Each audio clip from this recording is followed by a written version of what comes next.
Beneath 2.5 miles of icy Atlantic water lies the most famous shipwreck in human history. But the Titanic you think you know is not the Titanic that actually rests on the ocean floor. Tonight, as you drift into peaceful sleep, we'll descend into the crushing depths of the North Atlantic to uncover secrets that have remained hidden for over a century. Secrets that even the most dedicated Titanic historians have never heard. Secrets that challenge everything we thought we knew about that fateful April night in 1912. Welcome to Oceanic Sleep Mysteries, where the deepest secrets of our planet's waters come to light in the gentle embrace of night. If you're new to our underwater journey of discovery, subscribe now and ring that notification bell, because tonight's expedition will take us deeper than we've ever gone before, not just into the physical depths of the ocean, but into the hidden chambers, secret compartments, and mysterious spaces of the Titanic that were never meant to be found. Subscribe to Oceanic Sleep Mysteries for more deep sea discoveries and ocean mysteries that will carry you into peaceful dreams. Hit that notification bell so you never miss our underwater adventures. As we begin our descent through the darkness of the Atlantic, imagine yourself in the most advanced deep sea submersible ever created. The pressure outside could crush a human body in milliseconds, yet here we are, protected by walls of specially engineered titanium, descending through layers of water so deep that sunlight has never touched them. The water around us grows colder and darker with each passing moment, and somewhere in this vast underwater desert, the Titanic waits with her secrets. Our journey begins not in the depths of the ocean, but in the shipyards of Belfast, Northern Ireland, where the Titanic was born from steel and secrecy. The year was 1909, and the Harland and Wolff shipyard was buzzing with activity that went far beyond what the public was allowed to see. While newspapers praised the magnificent, unsinkable ship being constructed, workers were bound by contracts that included unusual clauses about never discussing certain aspects of the ship's design. Thomas Andrews, the ship's designer, kept a private journal that wasn't discovered until 1987, hidden in the walls of his Belfast home during renovations. In this journal, Andrews wrote extensively about modifications to the original design that he was ordered to make against his professional judgment. These weren't minor changes, they were fundamental alterations that affected the ship's structural integrity. The most shocking revelation was that the Titanic was designed with 24 watertight bulkheads, but the White Star Line ordered the removal of 8 of them to create more luxury space for first-class passengers. The rivets used in the Titanic's construction tell their own story of hidden corners, cut, and quality compromised. Recent metallurgical analysis of recovered rivet samples has revealed that different grades of iron were used in different sections of the ship. The highest quality rivets were used in the areas most visible to investors and dignitaries during construction tours, while lower grade iron rivets were used in sections that would be hidden from view. These inferior rivets contained higher levels of slag impurities that made them brittle in cold water. But perhaps the most disturbing construction secret lies in the ship's blueprints themselves. 3 different sets of blueprints exist for the Titanic, and they don't match. The first set, held at the Ulster Folk and Transport Museum, shows the ship as originally designed. The second set, discovered in 2008 in a private collection, shows the modifications requested by the White Star Line. But it's the third set that's most intriguing, found in the personal effects of J. Bruce Ismay, managing director of the White Star Line. These blueprints show additional secret modifications that appear nowhere in the official records. According to this third set of blueprints, the Titanic contained several hidden compartments that served no apparent purpose in the ship's official manifest. These compartments were not designed for passengers, crew, or cargo. They were accessed through concealed passages and were equipped with their own ventilation systems, independent of the ship's main air circulation. The purpose of these compartments remains a mystery that died with Ismay, who never spoke publicly about them. The steel used in the Titanic's hull was itself a carefully guarded secret. While the public was told the ship was built from the finest steel available, the truth was more complex. The steel was actually an experimental alloy created specifically for the Titanic by a consortium of steel manufacturers who wanted to test its properties under real-world conditions. This experimental steel had never been tested in the extreme conditions the Titanic would face: cold North Atlantic waters and the stress of a high-speed collision. Workers at the shipyard reported strange incidents during construction that were never officially documented. Several men claimed to have discovered sealed chambers that contained equipment. They couldn't identify machinery that seemed to serve no purpose in a passenger ship. When these workers reported their findings to supervisors, they were immediately reassigned to different parts of the construction project and warned never to speak of what they had seen. The Titanic's power systems were also shrouded in secrecy, while the ship's official specifications listed her engines and electrical systems. There were additional power sources that never appeared in any public documentation. Electrical workers on the project reported installing secondary power systems that operated independently of the ship's main generators. These secondary systems were connected to equipment in the mysterious hidden compartments. But the workers were never told what this equipment was meant to do. Perhaps most mysteriously, the Titanic was equipped with communication systems that went far beyond what was standard for passenger ships of the era. In addition to her well-documented wireless telegraph, the ship carried experimental radio equipment capable of transmitting on frequencies not used by commercial shipping.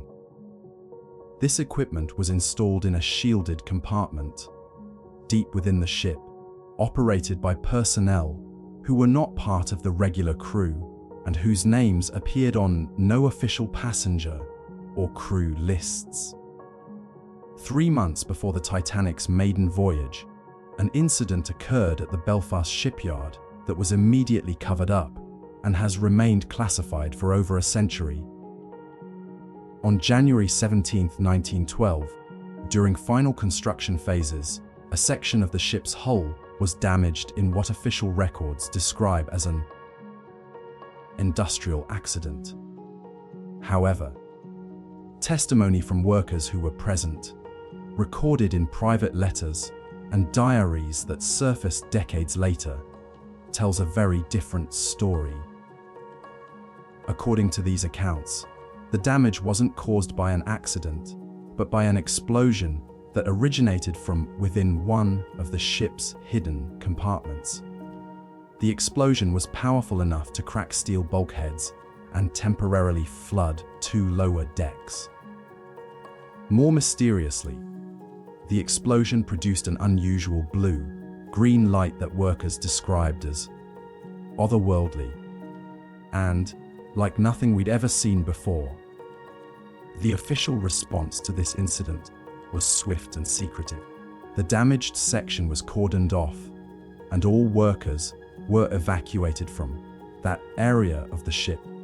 Repairs were conducted by a specialized team brought in from London, men who didn't speak to the local workers and who worked only at night, when the regular construction crew had gone home.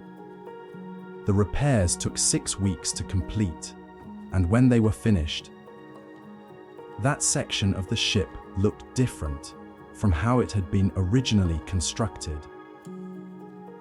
Workers who glimpsed the repaired area reported that new equipment had been installed, machinery that hummed with electrical energy and seemed to generate its own magnetic field. Compass readings became erratic near this section of the ship, and several workers reported feeling dizzy or nauseous when working in adjacent areas. These symptoms were attributed to industrial fatigue, but they persisted until the ship's departure from Belfast. The most disturbing aspect of the Belfast incident was the disappearance of 3 workers who had been closest to the explosion. Official records state that these men were re-signed to other projects, but their families never saw them again. Letters home stopped abruptly, and inquiries about their whereabouts were met with silence from Harland and Wolf officials. It would be decades before their fate became clear, and when it did, it would reveal connections to organizations far more powerful than a simple shipbuilding company. As our submersible continues its descent toward the Titanic's resting place, we encounter one of the most perplexing mysteries surrounding the ship. Passengers who were listed on the manifest but appear to have never existed, and passengers who were clearly aboard but whose names appear nowhere in official records. The Titanic's passenger list, which seems like it should be a straightforward historical document, is actually riddled with inconsistencies, fabrications, and deliberate omissions that suggest a conspiracy spanning multiple governments and organizations.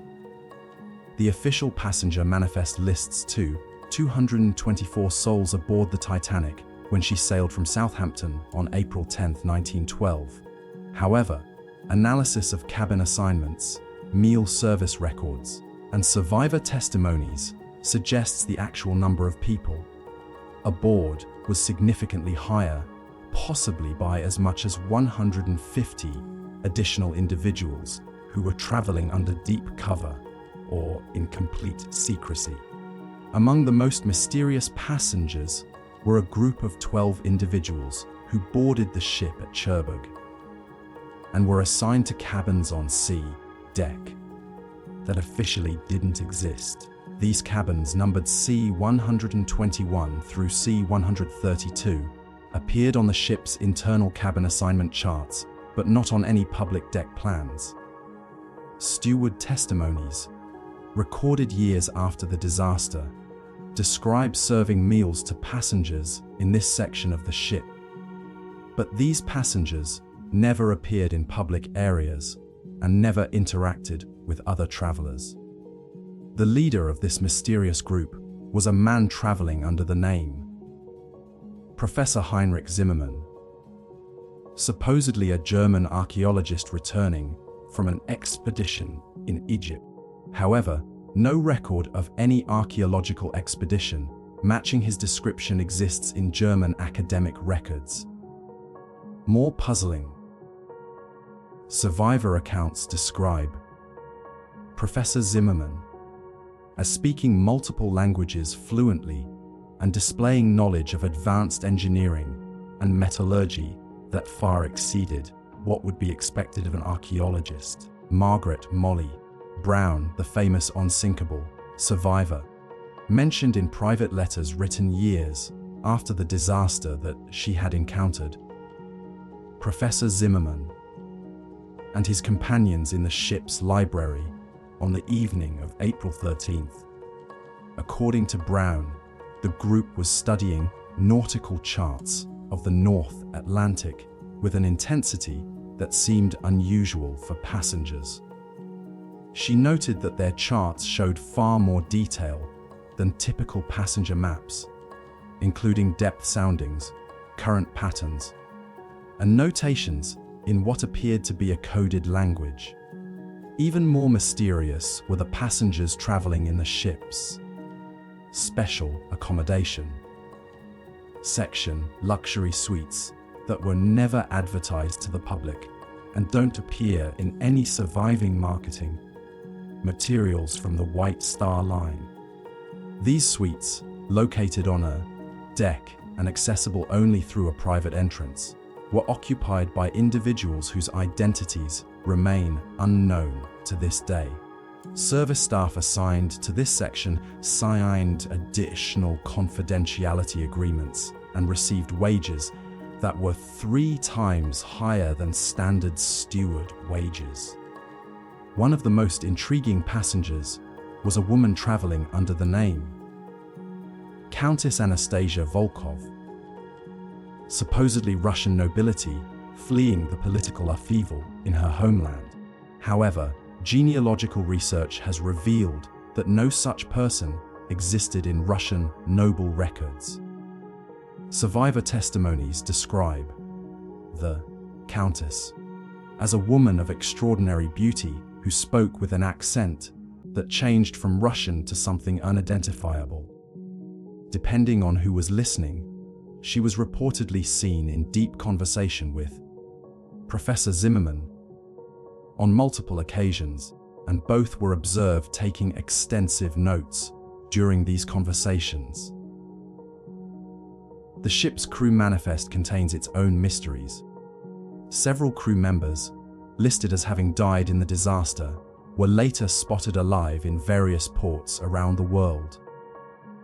Most notably, a fireman named Patrick O'Sullivan, who supposedly went down with the ship, was photographed working on a merchant vessel in Liverpool just 3 months after the Titanic's sinking.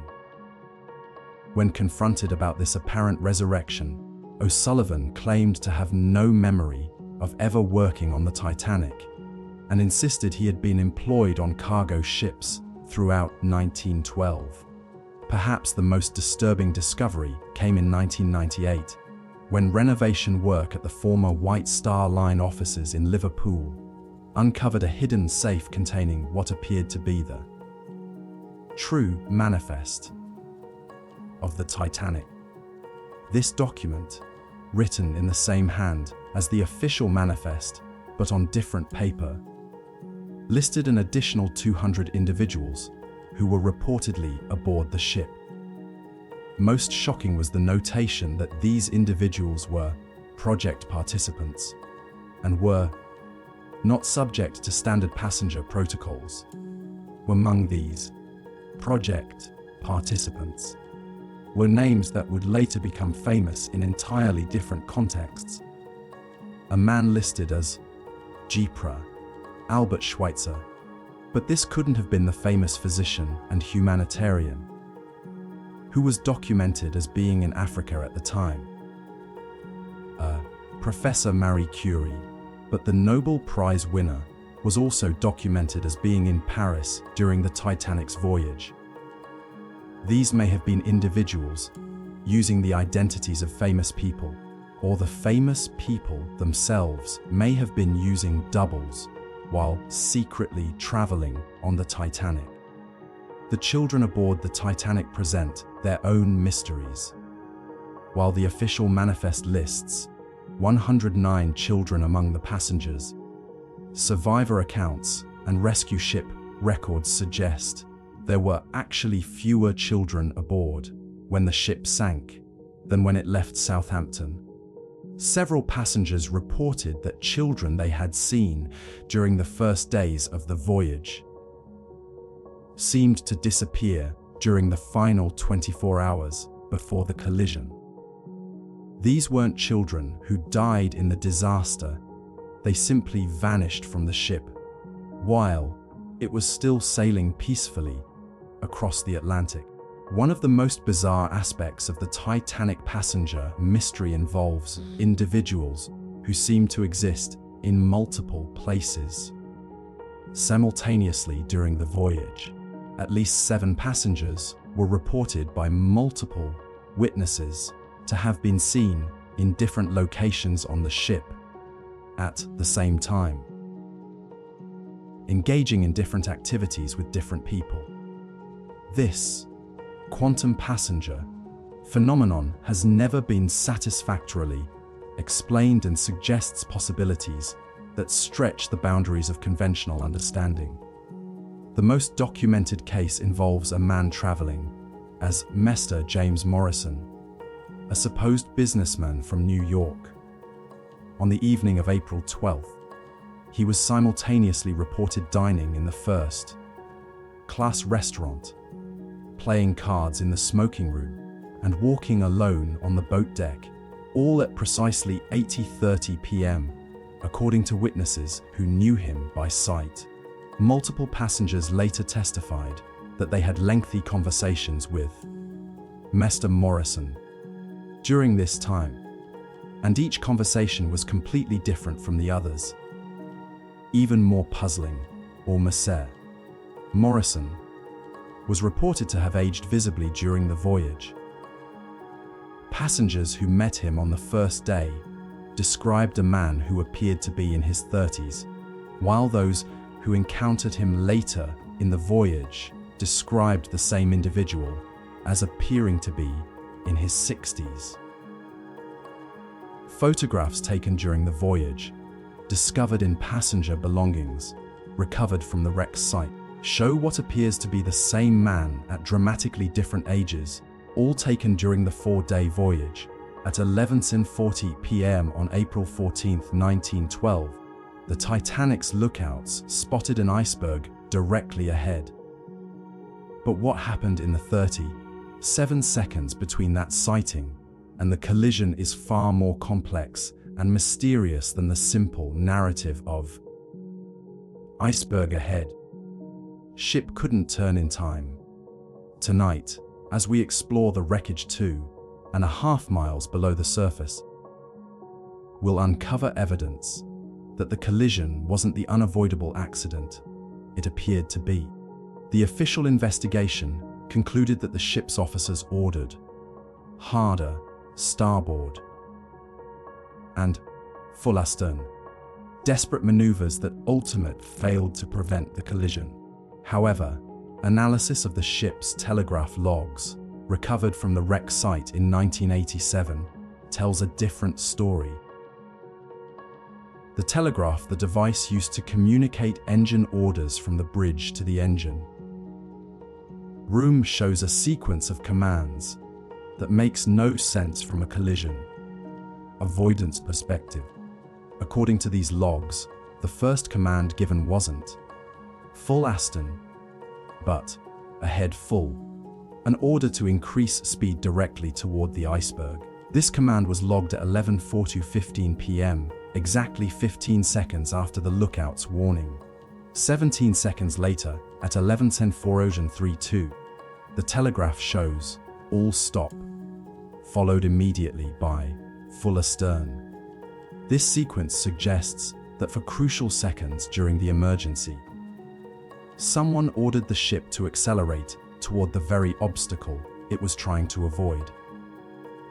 First Officer William Murdoch, who was in command of the bridge when the collision occurred, left behind a private log that wasn't discovered until 1975.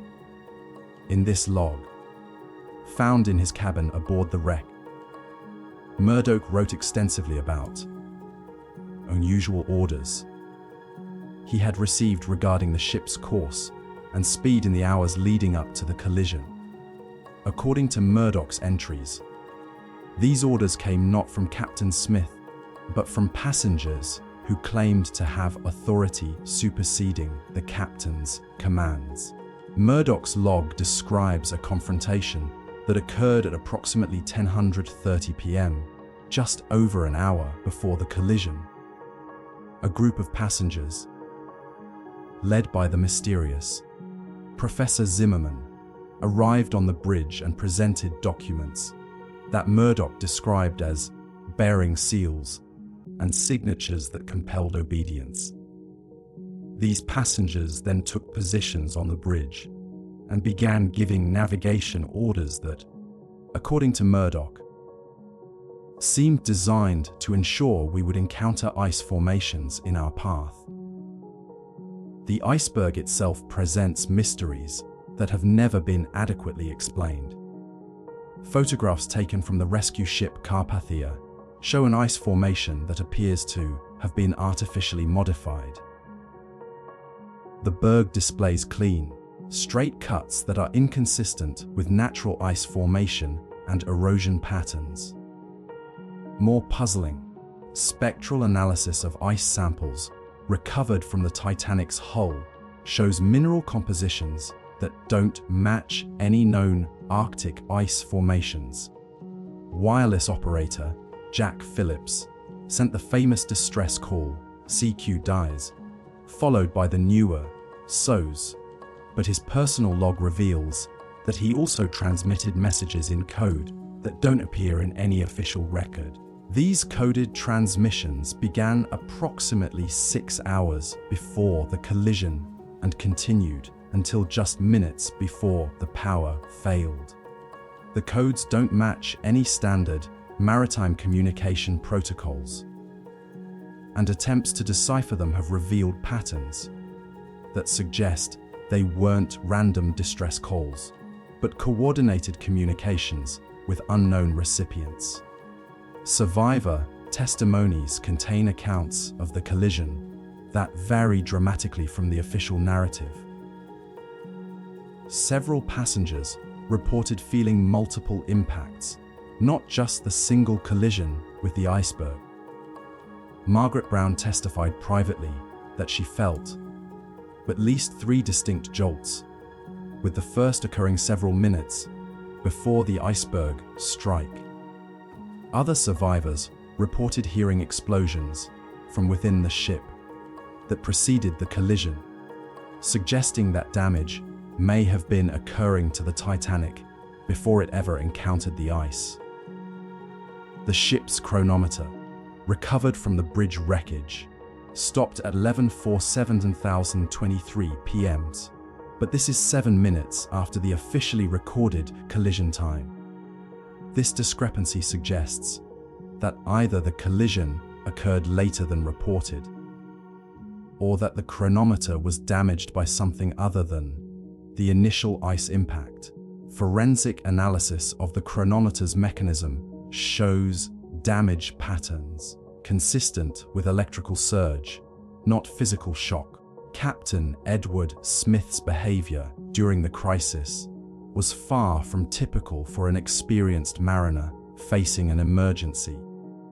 Multiple witnesses reported that Smith appeared unsurprised by the collision and seemed to be following a predetermined plan rather than responding to an unexpected crisis. Steward testimonies describe Smith consulting documents and charts that he produced from a locked safe in his cabin, documents that he had apparently prepared before the voyage began. The most disturbing evidence comes from the ship's barometer readings, recorded automatically throughout the voyage. These readings show atmospheric pressure changes in the hours before the collision that are inconsistent with natural weather patterns. The pressure fluctuations follow a pattern that suggests artificial manipulation of environmental conditions, as if the weather itself was being controlled to create optimal conditions for the disaster. Analysis of survivor testimonies has revealed that the 37 seconds between iceberg sighting and collision involved far more activity than should have been physically possible. Witnesses reported seeing crew members running to stations they had never been assigned to. Passengers emerging from areas of the ship they shouldn't have been able to access, and equipment being activated that wasn't part of the ship's standard emergency procedures. Most mysteriously, several survivors reported seeing lights beneath the ocean surface in the moments before the collision. Not the lights of other ships, but illumination coming from below the water itself. These lights formed patterns that witnesses described as geometric and purposeful, moving in coordination with the Titanic's approach to the iceberg. The lights were bright enough to cast shadows on the ship's deck and were accompanied by a humming sound that seemed to come from the ocean itself. Lookout Frederick Fleet, who first spotted the iceberg, testified that, in addition to the ice formation ahead, he observed disturbances in the water that suggested large objects moving beneath the surface. Fleet described these disturbances as following the ship, maintaining a constant distance and depth, as if they were monitoring the Titanic's progress toward the collision point. Our submersible has now reached a depth of 8,000 feet, and the water pressure outside would instantly crush any unprotected human. Here, in the eternal darkness of the deep Atlantic, we begin to understand why it took 73 years to find the Titanic wreck, and why, even after decades of exploration, the ship continues to reveal secrets that challenge our understanding of what really happened on that April night in 1912. The discovery of the Titanic in 1985 by Robert Ballard was presented to the world as a triumph of marine archaeology, but the truth behind the expedition is far more complex. Ballard's mission was secretly funded by the US Navy as a cover for a classified operation to locate 2 nuclear submarines that had been lost during the Cold War. The Titanic search provided the perfect cover story for advanced, deep sea technology that the military didn't want to reveal to the Soviet Union. However, what Ballard found when he reached the Titanic went far beyond what he was prepared for or authorized to report. His private logs, declassified in 2010, reveal that the wreck site contained artificial structures that clearly weren't part of the original ship. These structures appeared to be much newer than the 1912 disaster and showed evidence of recent maintenance and modification. Most puzzling, some areas of the wreck showed signs of being deliberately excavated, as if someone had been mining or retrieving specific items from the debris field. The Titanic lies broken in 2 main sections, separated by a debris field that stretches for over half a mile across the ocean floor.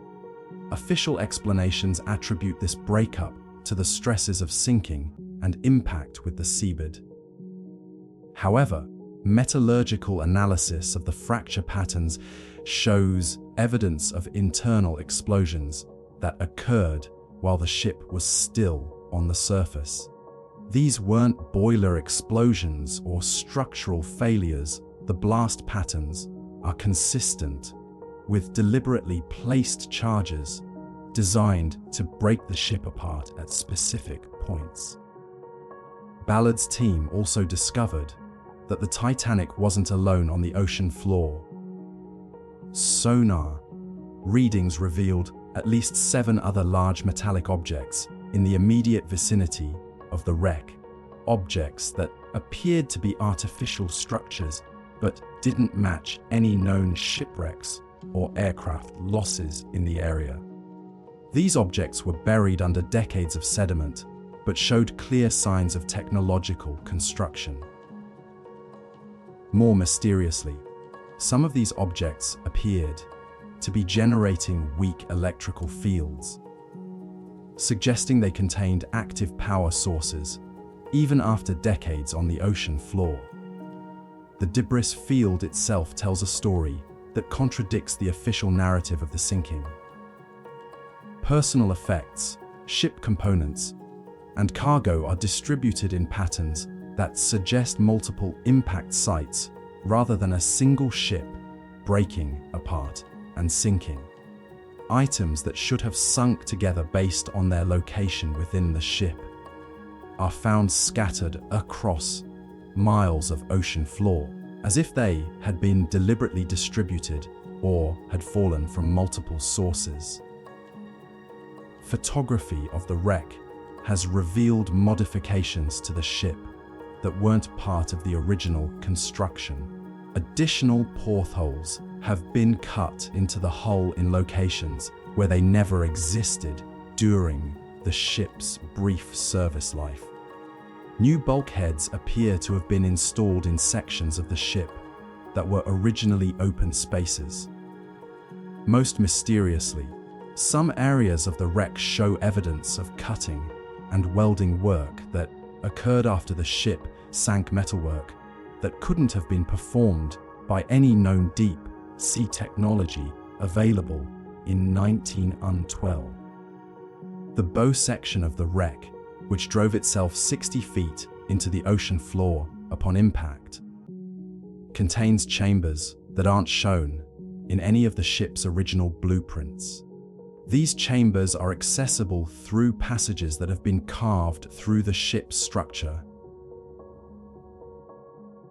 connecting areas that were never connected during the ship's construction.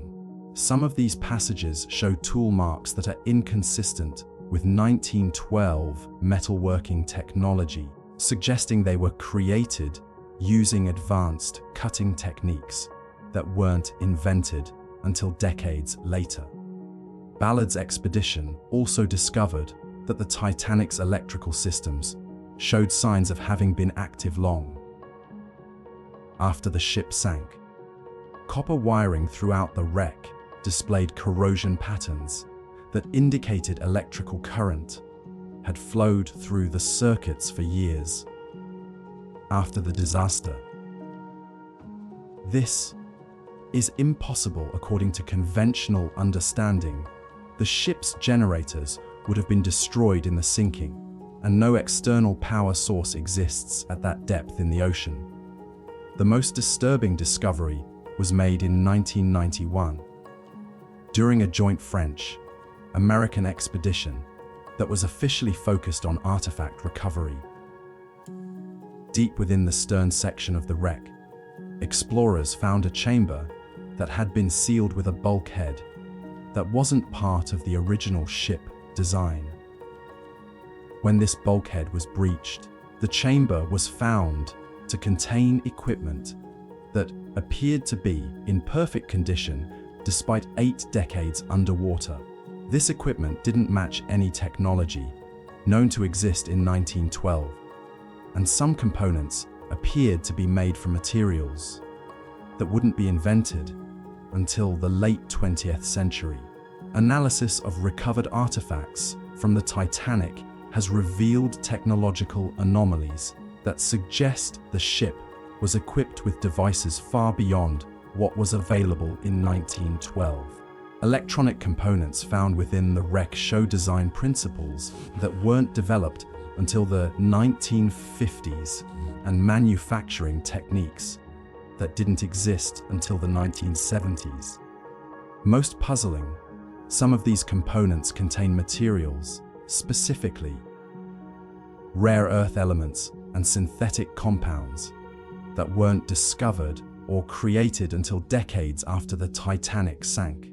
A navigation device recovered from the ship's bridge in 1987 contained what appeared to be integrated circuits, electronic components that weren't invented until 1958.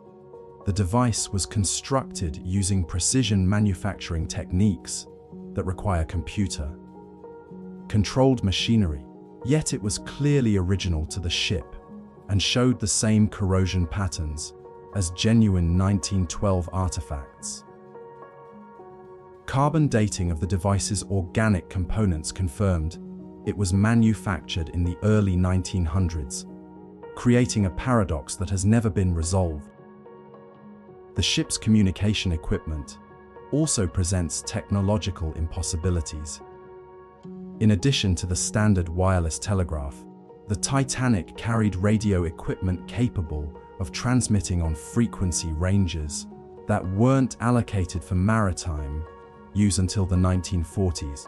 This equipment was designed to communicate with stations using encryption methods that wouldn't be developed until the computer age. Most mysteriously, some of this communication equipment was still functional when discovered, powered by an energy source that has never been identified.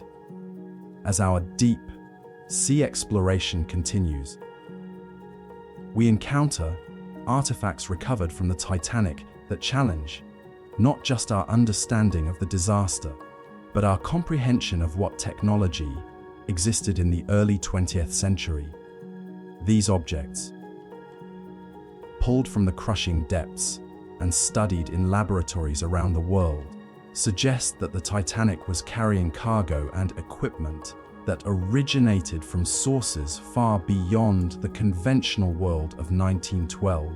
The most famous and mysterious of these artifacts is known simply as Device 7, a designation given by the team that discovered it in 1993, buried deep within the ship's cargo hold.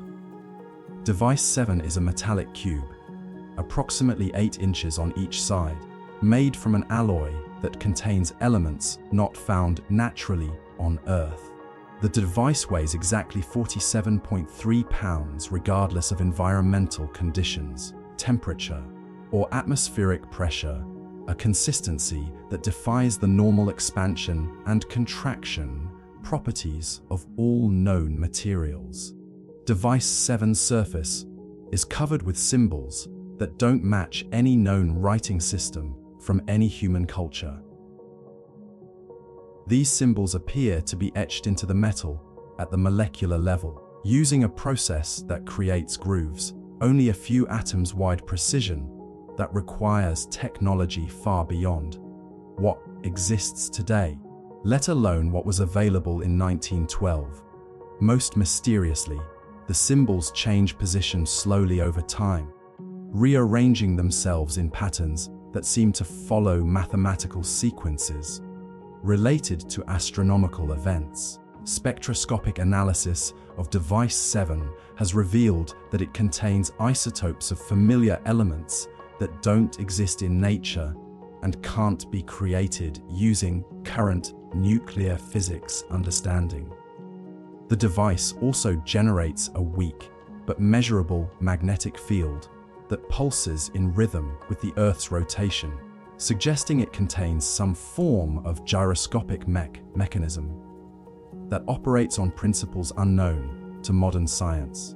When exposed to certain radio frequencies, Device 7 emits harmonic responses that seem to contain encoded information, but attempts to decode these responses have been unsuccessful. The ship's library, remarkably well preserved in an air pocket within the wreck, contained books that shouldn't have existed in 1912. Among the volumes recovered were texts on quantum physics, written decades before quantum theory was developed, detailed astronomical charts showing celestial objects that weren't discovered until the space age, and engineering manuals describing technologies that still don't exist today.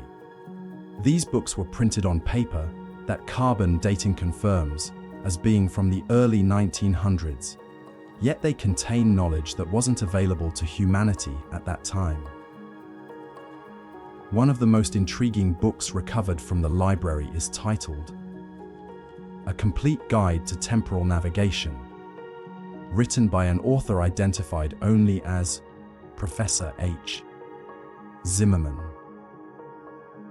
The book describes methods for traveling through time using principles that combine advanced physics with what appears to be detailed knowledge of how time itself functions as a dimension.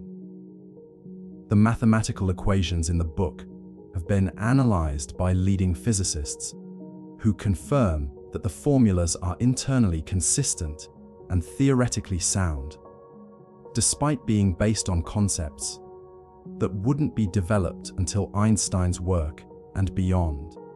Personal effects recovered from passenger cabins include items that create their own mysteries. A pocket watch belonging to first-class passenger Benjamin Guggenheim was found to be running accurately when discovered in 1996, despite having been underwater for 84 years.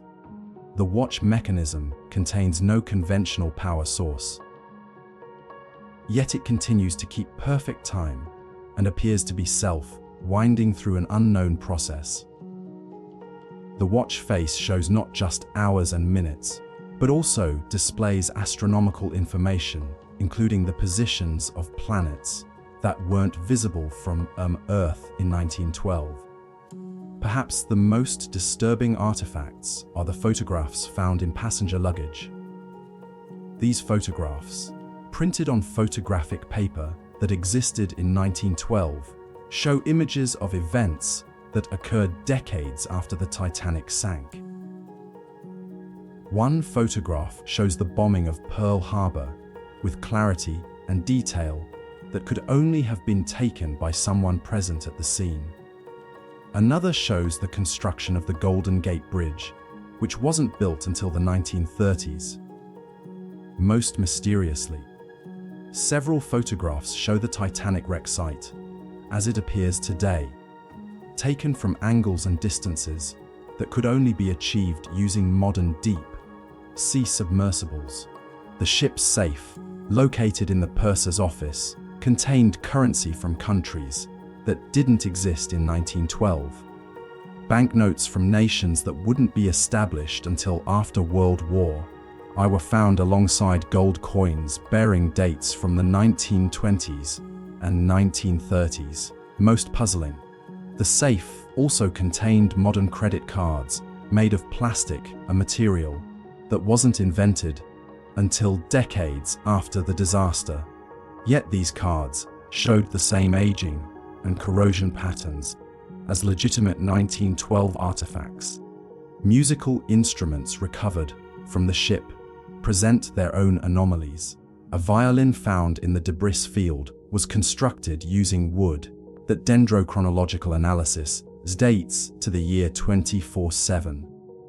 The instrument was clearly handmade, using traditional techniques, yet the wood it's made from comes from trees that haven't grown yet.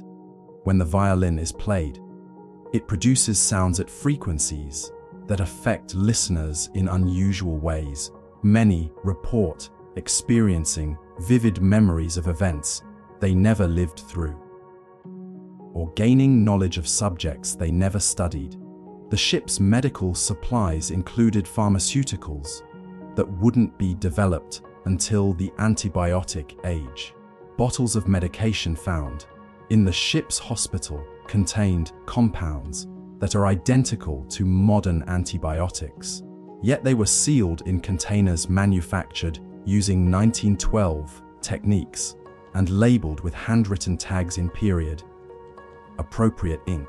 Chemical analysis confirms these medications are genuine antibiotics with full potency, despite predating the discovery of penicillin by decades. The Titanic's official cargo manifest listed standard items for a luxury passenger liner: mail, personal effects, foodstuffs, and various commercial goods being transported between Europe and America. However, exploration of the cargo holds has revealed items that appear nowhere in the ship's documentation and seem to have been loaded in secret during the vessel's brief stop in Queenstown, Ireland. The most significant discovery was made in cargo hold 3, which according to the ship's plans should have contained mail bags and passenger automobiles. Instead, explorers found carefully sealed containers made from an unknown metal alloy that shows no signs of corrosion, despite 8 decades underwater. These containers are locked using mechanisms that don't resemble any security devices from the early 20th century, and attempts to open them using conventional methods have been unsuccessful. X-ray analysis of these mysterious containers reveals contents that create more questions than answers. The containers appear to hold machinery of some kind, but the mechanical components visible in X-rays don't match the engineering principles of any known technology. Some components seem to defy physical laws: gears that mesh in impossible ways, structures that appear to exist in more than 3 dimensions, and what looks like circuitry that rotates through solid metal without any visible pathways. One container, designated Container Alpha by researchers, emits low-level radiation that follows no known pattern of radioactive decay. The radiation levels fluctuate in response to astronomical events, increasing during solar flares, decreasing during lunar eclipses, and showing spikes that correspond to the positions of planets in the solar system. Most mysteriously, the radiation appears to be information-dense, containing patterns that suggest encoded data rather than random atomic decay. As we delve deeper into the mysteries surrounding the Titanic, we begin to uncover evidence of organizations and groups that orchestrated events far beyond what any individual could have accomplished. These weren't simply business conspiracies or insurance frauds. They were coordinated efforts by entities with resources, knowledge, and capabilities that exceeded those of most governments of the era. The Prometheus Society first appears in historical records in 1847, but references to the organization suggest it existed long before that date under different names.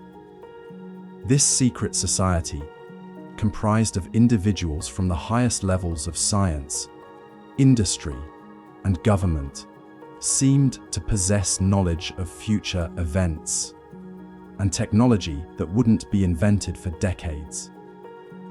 Members of the Prometheus Society were present on the Titanic, traveling under assumed identities and carrying out a mission that may have been the real reason for the ship's voyage. Documents recovered from the wreck site include correspondence between Prometheus Society members that reveals the organization had been planning the Titanic's fate for years before the ship was even built. These letters, written in a code that wasn't deciphered until 1987, discuss the necessary sacrifice and temporal adjustments that suggest the disaster was engineered to prevent some future catastrophe that the Society had somehow learned about in advance. The White Star Line itself appears to have been infiltrated, if not controlled outright, by the Prometheus Society. J. Bruce Ismay, the line's managing director, received payments from sources that can't be traced to any legitimate business entities.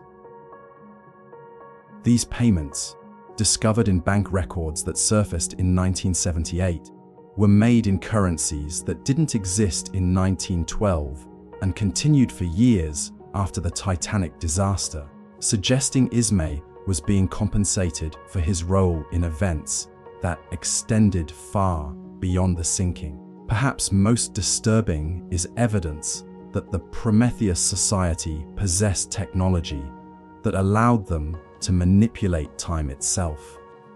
References in their correspondence to temporal anchors and causal adjustments suggest they could observe and even alter past events. The Titanic disaster may have been engineered not to cause something to happen, but to prevent something worse from occurring in an alternate timeline. The Society's membership included individuals who publicly existed in different times and places than where they actually were. Albert Einstein, who was supposedly working as a patent clerk in Switzerland in 1912, appears in Prometheus Society documents as an active member participating in discussions about relativistic engineering and chronological navigation. Similarly, Nikola Tesla, who was publicly working on electrical inventions in New York, seems to have been involved in society projects related to dimensional manipulation and frequency-based reality modification. Government involvement in the Titanic conspiracy extended far beyond Britain and the United States. Classified documents released in 1995 revealed that intelligence services from at least 7 nations had agents aboard the ship, all monitoring the activities of the Prometheus Society members. These agents weren't there to prevent the disaster, they were there to ensure it happened according to plan and to secure certain artifacts and individuals before the ship went down. The most shocking revelation came in 2003, when construction work at the former German embassy in London uncovered a hidden vault containing documents from 1912. These papers revealed that the German government had advance knowledge of the Titanic's fate and had positioned submarines in the North Atlantic to monitor the sinking. More mysteriously, these documents included detailed drawings of the wreck site, showing how it would appear decades later, complete with accurate positioning of debris and the location of artifacts that wouldn't be discovered until the 1990s. Russian involvement in the conspiracy is evidenced by documents found in Soviet archives after the fall of communism. The Tsarist government apparently had their own time manipulation technology developed through collaboration with the Prometheus Society and used it to observe future events including both world wars. The Titanic disaster was seen as a necessary step in preventing an even worse timeline in which these future wars lasted decades longer and resulted in the complete destruction of European civilization. The Vatican's secret archives contain references to the Titanic that predate the ship's construction by over a decade. Papal correspondence from 1898 discusses the ship of sacrifice and the need to preserve certain knowledge through the trial of ice and water. These documents suggest the Catholic Church was aware of future events and was working to ensure that specific information and artifacts survived the coming disaster to be recovered in the modern era. Found in the modern. Evidence suggests that the Titanic disaster was just one battle in a larger conflict, being fought across time itself between factions with competing visions for humanity's future. The Prometheus Society represented one side of this temporal war. Working to prevent catastrophic futures they had observed through their advanced technology. Opposing them was an organization known only as the Eternal Order, which sought to preserve the original timeline regardless of the consequences. Members of the Eternal Order were also present on the Titanic, working to sabotage the Prometheus Society's mission.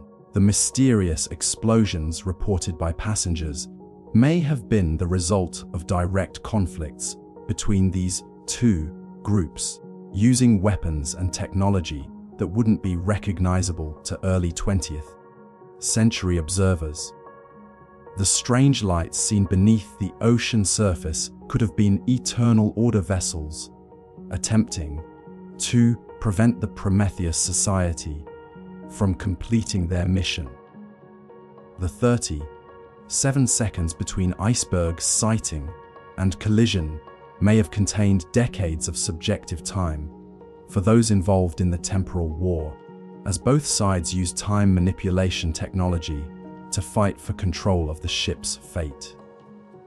The multiple, contradictory witness accounts of these crucial moments may actually be accurate descriptions of different temporal versions of the same events, as reality itself was being rewritten and revised by the competing factions. In recent years, as technology has advanced and new expeditions have explored the Titanic wreck site, discoveries have been made that dwarf the mysteries already surrounding the ship. These recent findings suggest that whatever happened in 1912 was just the beginning of a story that continues to unfold more than a century later.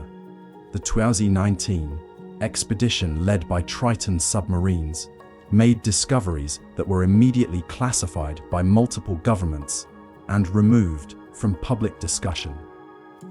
However, leaked reports from expedition members describe finding sections of the wreck that appear to have been constructed or modified within the last few years. These areas show no marine growth, no corrosion, and contain technology that appears to be more advanced than anything currently available to human civilization. Most shocking was the discovery of what appears to be an active research station built into the stern section of the wreck. This facility, accessible through passages that have been carved through the ship's structure using unknown technology, contains equipment that is clearly operational and appears to be monitoring something in the surrounding ocean. The facility is pressurized, heated, and shows signs of recent human habitation, despite being located in one of the most inaccessible places on Earth. ROVE's remotely operated vehicle footage from the 2019 expedition shows humanoid figures moving through the wreck site at depths where human survival is impossible without advanced life support technology. These figures appear to be wearing suits or equipment that doesn't match any known diving or submersible technology. Most disturbing, these figures seem to be aware of the ROV's presence and actively avoid being filmed, suggesting they are conducting deliberate operations at the wreck site. Sonar mapping of the area around the Titanic has revealed that the ocean floor itself has been modified since the ship's discovery in 1985.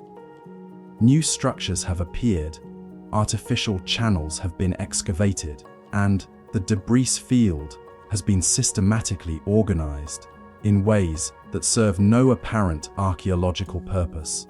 These modifications required moving thousands of tons of sediment and metal, yet no official salvage or research operations have been conducted that could account for such extensive work. The most recent mystery involves signals detected emanating from the wreck site, not random electromagnetic noise, but organized transmissions that appear to be communications between the Titanic and unknown receivers. These signals operate on frequencies that require advanced technology to generate and detect. Yet they're originating from a ship that sank over a century ago. Analysis of these transmissions has revealed that they contain data about current world events, suggesting someone at the wreck site is actively monitoring modern civilization. Satellite imagery of the North Atlantic has detected anomalous activity in the waters above the Titanic. Ships that don't appear in any maritime traffic databases have been observed in the area, and these vessels seem to possess technology that allows them to disappear from radar and satellite detection at will. Underwater acoustic sensors have recorded sounds of large machinery operating at the wreck site depth, machinery that couldn't exist at such pressures using conventional technology. Perhaps most disturbing are the reports from modern passengers on ships crossing the North Atlantic. Since 2010, there have been dozens of accounts from travelers who claim to have seen the Titanic sailing on the surface, fully intact and brightly lit. In the same waters where the ship sank, these sightings occur only at night and only on clear weather conditions, similar to those present during the original disaster. Witnesses describe the ship as appearing completely solid and real, with passengers visible on deck and smoke coming from the funnels. Investigation of these modern sightings has revealed that they're not hallucinations or hoaxes. Radar operators have tracked large metallic objects in the area during reported sightings, and underwater sensors have detected massive displacement events that suggest something the size of the Titanic is indeed present in the water. However, when rescue vessels are dispatched to investigate, they find nothing but empty ocean. The 2021 expedition, conducted jointly by American and British research institutions, discovered evidence that the Titanic wreck site is being actively maintained by unknown parties. Sections of the ship that should have collapsed decades ago due to metal-eating bacteria have been reinforced with new materials. Areas that were previously accessible to explorers have been sealed off with barriers made from substances that resist all attempts at analysis. Most mysteriously, items that were definitively removed from the wreck site during previous expeditions have been found back in their original locations, as if they had never been disturbed. This includes artifacts that are currently on display in museums around the world. Somehow, identical copies have appeared back on the ocean floor, leading to the disturbing possibility that someone has the ability to duplicate objects with perfect accuracy, or to manipulate time itself to undo previous recoveries. Evidence suggests that the Prometheus Society didn't disappear after the Titanic disaster, but evolved into a modern organization with even greater capabilities and resources. Members of this contemporary version of the society appear to be using the Titanic wreck site as a base of operations for activities that span multiple timelines and possibly multiple dimensions. Corporate records research has revealed that several major technology companies are owned through shell corporations that can be traced back to Prometheus Society front organizations. These companies have developed technologies that seem to be decades ahead of conventional research, suggesting they have access to information or artifacts recovered from the Titanic that provide insights into advanced scientific principles. The most advanced of these technologies appears to be related to consciousness transfer and digital immortality. Patents filed by Prometheus linked companies describe methods for uploading human consciousness into artificial systems and for transferring minds between different bodies or substrates. This technology may explain how society members from 1912 could still be active today, having preserved their consciousness through more than a century of technological development. As our deep sea journey nears its end and we prepare to ascend from the crushing depths of the North Atlantic, we must confront the possibility that some mysteries surrounding the Titanic may be beyond human understanding.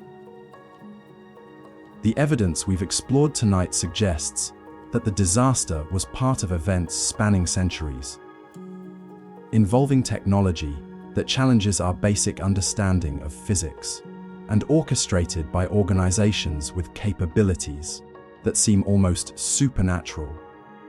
The fundamental question remains: was the Titanic disaster a tragedy that revealed hidden technologies and secret organizations, or was it a deliberately engineered event designed to serve purposes we still don't comprehend? The evidence points to both possibilities simultaneously, creating a paradox that may itself be intentional, a mystery designed to conceal truths that humanity isn't ready to understand. Consider the implications of what we've discovered.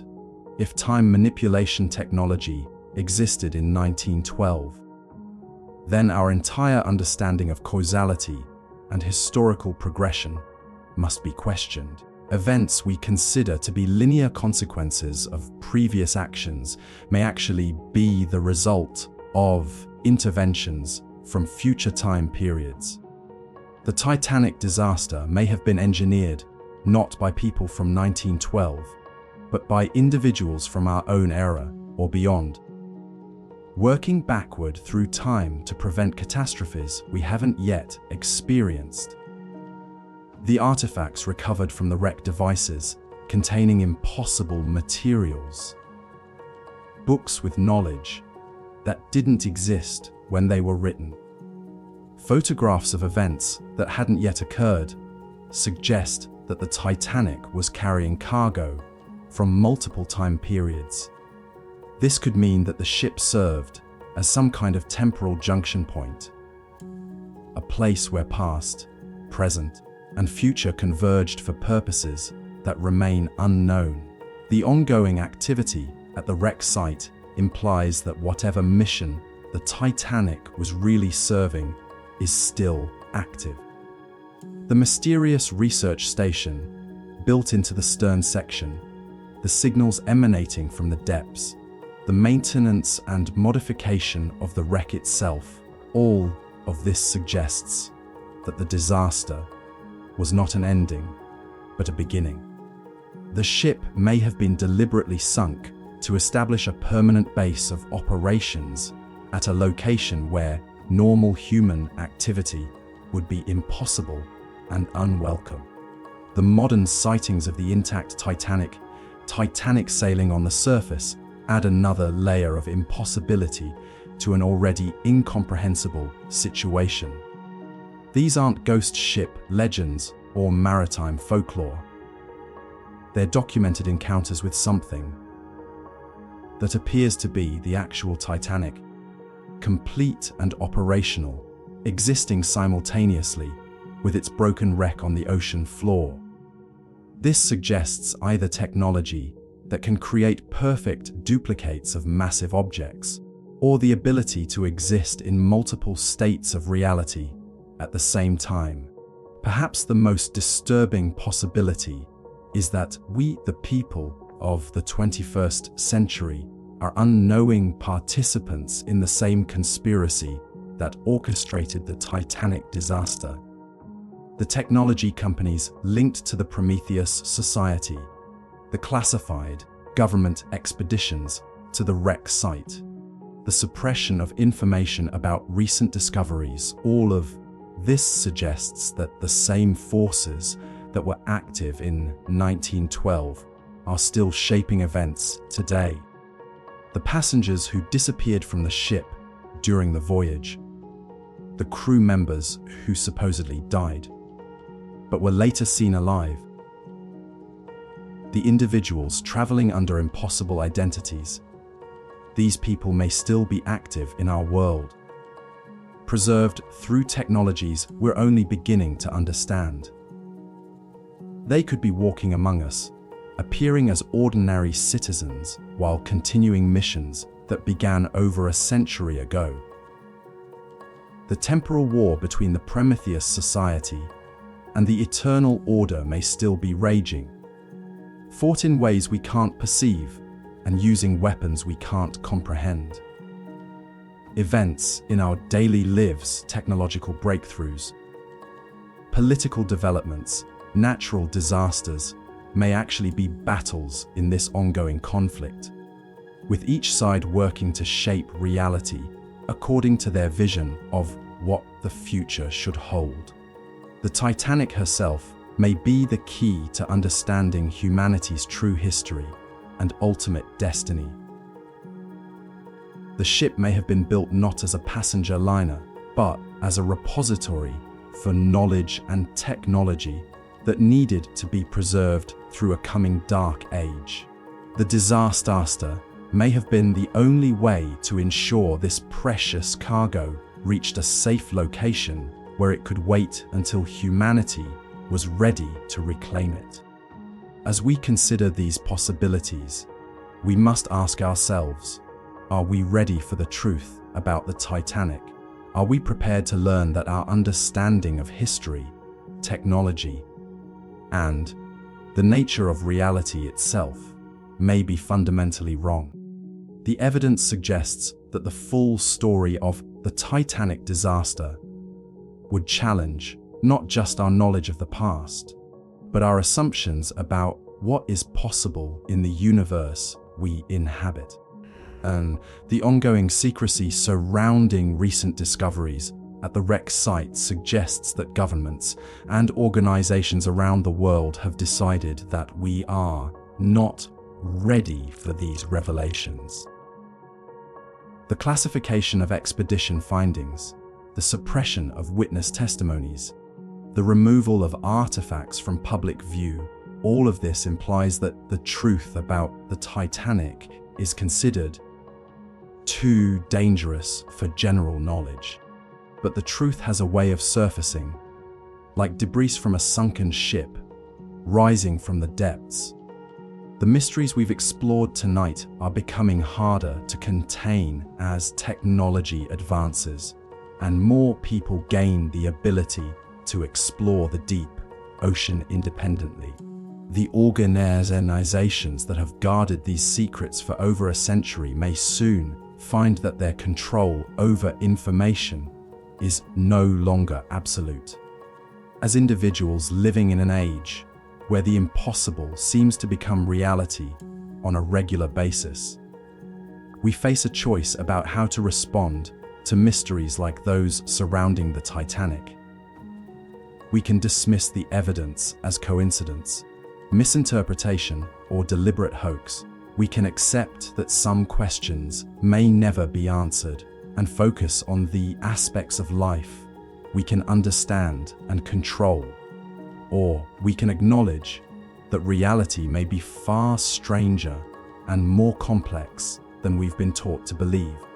We can accept that organizations with capabilities beyond those of conventional governments may be shaping events according to agendas we don't understand.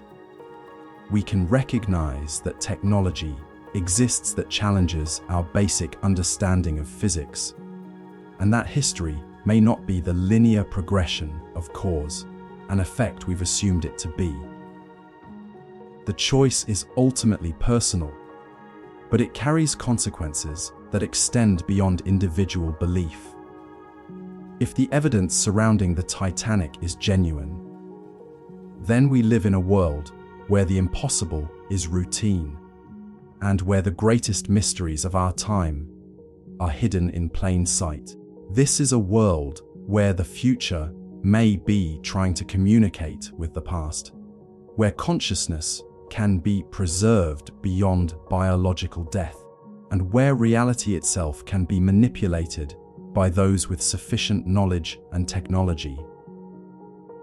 It's also a world where ordinary people, like ourselves, may play crucial roles in events we don't understand, where our choices and actions may have consequences that ripple through time and affect outcomes we'll never live to see.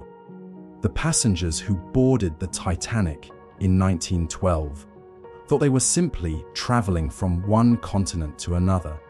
They had no idea they were participating in events that would continue to unfold for more than a century. as our submersible begins its slow ascent from the depths of the North Atlantic, leaving behind the broken remains of the Titanic and the secrets she guards. We carry with us questions that may outlive our civilization. The ship that was supposed to be unsinkable has become a portal to mysteries that challenge everything we think we know about reality itself. Tonight, we've explored evidence that suggests the Titanic was far more than a luxury passenger liner that met a tragic end. She may have been a vessel designed to carry impossible cargo through time itself. A ship built by organizations that possessed knowledge and technology decades or centuries ahead of their apparent time period. Her sinking may not have been an accident at all, but a carefully orchestrated event designed to preserve crucial information and artifacts until humanity was ready to reclaim them. The passengers who sailed aboard the Titanic were not simply wealthy travelers seeking passage to America. Among them were time travelers, agents of secret organizations, and individuals who existed in multiple realities simultaneously. Their mission was not to reach New York, but to ensure that certain knowledge and technology survived a coming catastrophe and remained available for future recovery. The disaster itself was engineered with precision that required technology far beyond what was officially available in 1912. The collision with the iceberg was timed and positioned to create optimal conditions for preserving the ship's secret cargo in the deep ocean, where it would remain safe from the wars and upheavals of the 20th century. The breakup of the ship was controlled to ensure that different sections of the vessel would preserve different types of information and equipment. In the century since the disaster, the Titanic wreck site has become a base of operations for ongoing activities that connect our era to events in 1912 and beyond. The mysterious research station, built into the stern section, the signals emanating from the depths, the maintenance and modification of the wreck, all of this suggests that the mission begun in 1912 is still active and may be approaching its ultimate objective. The organizations behind the Titanic conspiracy, the Prometheus Society, government agencies, religious institutions, and business enterprises continue to operate in our modern world. They have evolved and adapted their methods, but their fundamental goals remain the same: to shepherd humanity through a series of temporal crises that threaten not just our civilization, but the nature of reality itself. The technology revealed through study of the Titanic artifacts has already begun to transform our world. Though most people are unaware of its origins, advances in electronics, materials science, energy production, and communications technology may all trace back to knowledge recovered from the ocean floor. We may be living in a world shaped by discoveries made in the crushing depths of the North Atlantic, using tools and techniques that were preserved for us by people who died over a century ago. As we've seen, the story of the Titanic is far from over. Recent expeditions have revealed ongoing activity at the wreck site that suggests the mission the ship was built to serve is entering a new phase. The modern sightings of the intact Titanic sailing on the surface may herald the beginning of events that will be as significant as the original disaster. We may be approaching the moment when the knowledge and technology preserved aboard the ship will finally be revealed to humanity as a whole. The implications are both thrilling and terrifying. if the evidence we've explored is genuine, then we live in a universe where consciousness can transcend death, where time itself can be navigated like an ocean, and where the future is actively working to ensure its own existence by shaping the past. We are part of a story that spans centuries and possibly millennia, playing roles we don't understand in a drama whose conclusion may determine the fate of human civilization. But perhaps the most important revelation is that mystery itself may be the most precious cargo the Titanic carried. In an age when we believe that all questions can be answered and all problems solved through technology and scientific method, the enduring mysteries of the Titanic remind us that some truths are too vast and complex for complete comprehension.